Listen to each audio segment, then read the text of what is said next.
99% of Tosca users learn cardinality in a wrong way.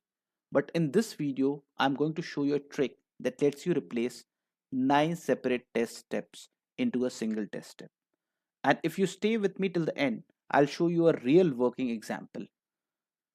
Trust me, you've never seen cardinality explained like this before, and by end of this video, you will gain an understanding that you don't need to look at this concept ever again in terms of understanding it. Now, in case you're looking for the definition basically is that cardinality defines how many times a specific module attribute can be used as a test step value within a single test step, which basically allows reuse of controls without creating a separate control for each instance. But we'll understand it in detail to see what difference does it make, how impactful it is, and when and what cases we should use it. So for explaining this, I'm going to use this specific website and we are going to see a real life example. Okay, now let's say I have a scenario in which in full name field I have to enter a 3 character value, a 7 character value, and a 20 character value, and see if the field is basically holding that value or not. Now in case you want to go with see the test steps, we have total 9 test steps for that. So click on this, enter a 3 character value, validate that, then clear it, then enter 7 character, then validate that, and like that. Okay, so let's jump into Tosca Commander. Now I have already created a module and I have already created a test case without cardinality, so that you can see how does that look like, and when we implement cardinality, how it simplifies. Okay, so this is the module which I have already created, and if I go into the test case, you see here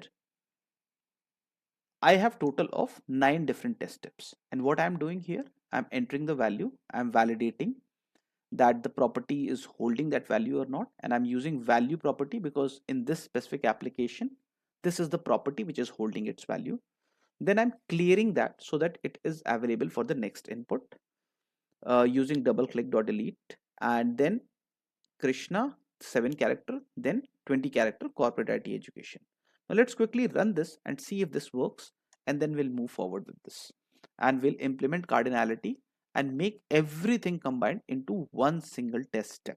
Okay, so it is entering first value, deleting second value, deleting third value, and validating. Okay, now let me remove this and we will implement cardinality now. Okay, so what I'll do is I'll go to the module, I'll just make a copy of this so that we are keeping the cardinality explanation totally separate. Okay, and I'll drag and drop this thing into this specific test case with cardinality. Okay, so I'll drag and drop here. Okay. Now you see here my first test step requires me to enter a value, 3 character value, for which we are using RAM. You see, the moment I enter this, nothing is getting displayed, so that's why I may have to drag and drop the module again or copy paste this same step and perform the next action, which we have seen in without cardinality. But what we can do is we can just jump to this module attribute, right click, jump to module attribute, and we will find in the properties section, if this is not displayed, you will see it like this. You just click on this and you will see this section called cardinality. Okay, here it will by default give 0 to 1, so you can change and delete 1 and replace it with n or 2. Both behave in the same way in case of Tosca. Now the moment I'll do that and I'll jump back to my test case, you'll see another element getting appeared. So you see earlier only one section was displayed, now again the full name is getting displayed. Now how Tosca works is, when I'm saying 0 to n cardinality, it means you can use it for how many number of times you want, but it is not going to display and fill your workspace like that.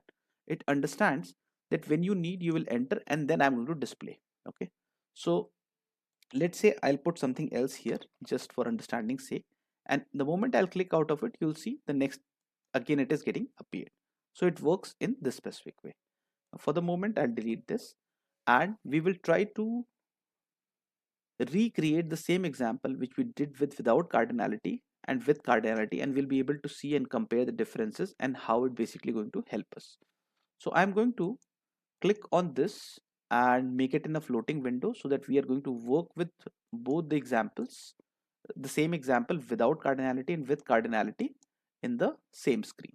Okay, so let me just expand this and make it up and make it down here and this. Okay, now in the first step I have entered the value. In the second step I want to validate, so I'll use the action mode as verify, and I'll just copy this here for to do it quickly. Okay, now I have entered my 3-character value, but I want it to be enabled so that I can enter 7-character value. So that's why I'm doing a double click on that text box and deleting that value so that it is available for the next input.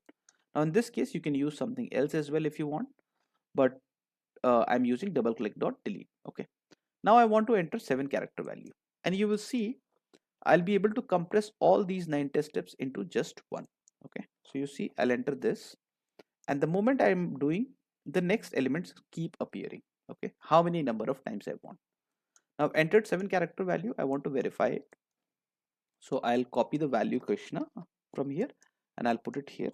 Okay, now I want to do this again, so I'll copy this and I will clear it. Now I want a 20-character value, so I'm using corporate IT education and I'm putting in the input. Okay, and then I'm validating the value, so I'll copy this. First I'll change the action mode to verify and I'll put the value here. Okay, now if you see, with cardinality it is just one single test step, but without cardinality there are 9 different test steps here. Okay, so this is how it can simplify. Now we have seen this by executing that this is working fine. Now we'll see with cardinality is it working fine or not. Okay, so let's run this. Now in case you find this useful, do like, share and subscribe, support my channel. So see, first value deleted, second value validated, deleted, and the third value entered and validated. So this is how cardinality can simplify your automation test steps and make it into a very cleaner look and implement automation in an effective way. That completes the demo of cardinality. I hope you like it. Thank you very much. Have a great day. Bye bye.